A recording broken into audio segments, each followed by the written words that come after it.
نومولود بچے کا بال اتارنا اگر عقیقہ میں تاخیر ہو تو کیا نومولود بچے کا بال اتار سکتے ہیں؟ جواب عرض ہے کہ نومولود بچے کا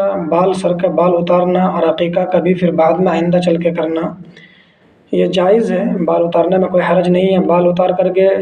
اس کے وزن کے برابر چاندی صدقہ کرنا یہ ایک مستحب عمل ہے، لہذا یہ جائز ہے، کوئی دقت نہیں ہے۔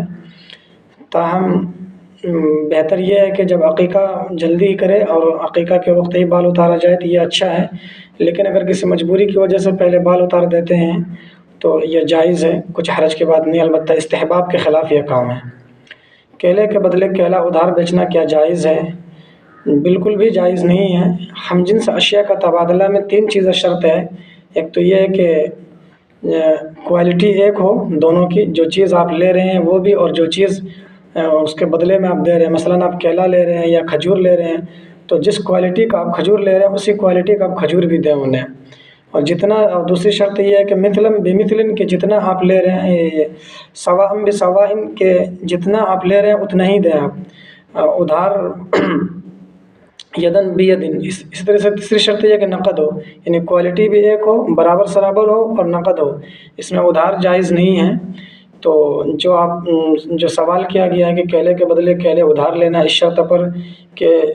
ہم 1 درجن کیلا ادھار لیتے ہیں اور پھر جب ہم واپس کریں گے تو 2 درجن واپس کریں گے، تو یہ جائز نہیں ہے، ایسا کرنا حرام ہے، یہ سود میں شامل ہوگا۔ نبی کریم صلی اللہ علیہ وسلم کی حدیث ہے کہ الذهب بالذهب والفضة بالفضة والبر بالبر والشعير بالشعير والتمر بالتمر والملح بالملح مثلا بمثل سواء بسواء يدا بيد فإن اختلفت هذه الأصناف بيعوا كيف شئتم إذا كان يدا بيد، کہ جب آپ ایک جنس کو اس کے ہم جنس سے آپ خرید و فروخت کرتے ہیں تو اس میں 3 چیزیں شرط ہے کہ کوالٹی بھی ایک جیسی ہو، ایک ہی قسم کی چیزیں ہوں، ایسا نہ ہو کہ ایک عمدہ ہے دوسرا ردی ہے خراب ہے، دونوں ایک کوالٹی کی ہو، اور پھر مثلا بمثل کوالٹی ایک ہو، سواء بسواء برابر سرابر ہو، جتنا وہ ہے اتنا ہی دوسری چیز بھی ہو بدلے میں، اور یدن بیدن کہ نقد ہو ادھار نہ ہو۔ البتہ جب آپ اشیاء بدل جائے کہ آپ کھجور کے بدلے کشمش لے رہے ہیں یا دھان کے بدلے آپ گیہوں لے رہے ہیں یا کیلے کے بدلے آپ سیب لے رہے ہیں تو اس میں پھر ایک چیز کی قید ہے کہ یہ چیز بھی آپ جو ہے نقد لیں گے، البتہ اس میں برابری اور کوالٹی کی شرط نہیں ہے کہ آپ برابری بھی نہ ہو، مثلا آپ 1 کلو سیب لے کر کے بدلے میں آپ 1 درجن کیلا دے دیتے ہیں یا 2 کلو سیب لے کر کے بدلے میں آپ 1 درجن کیلا دے دیتے ہیں، اور پھر اس میں کوالٹی کا ہونا بھی ایک ہی کوالٹی ہو کی چیز ہو یہ بھی ضروری نہیں ہے، البتہ نقد ضروری ہے کہ جب آپ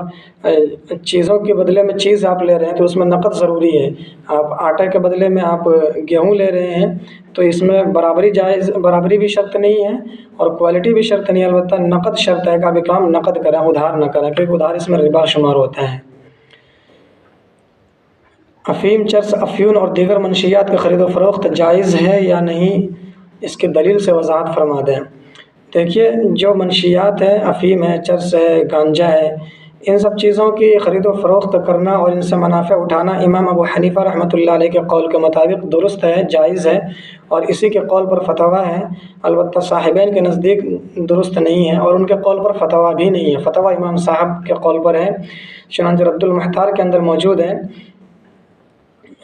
کہ وصح بیع غیر الخمر عنده خلافا لهما،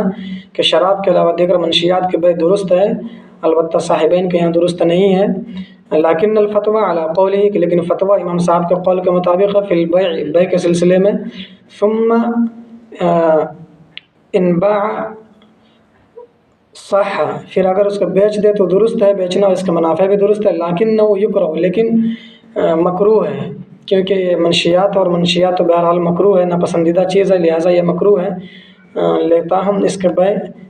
کے نتیجے میں جو آپ کو نفع ملے گا وہ نفع حلال ہے۔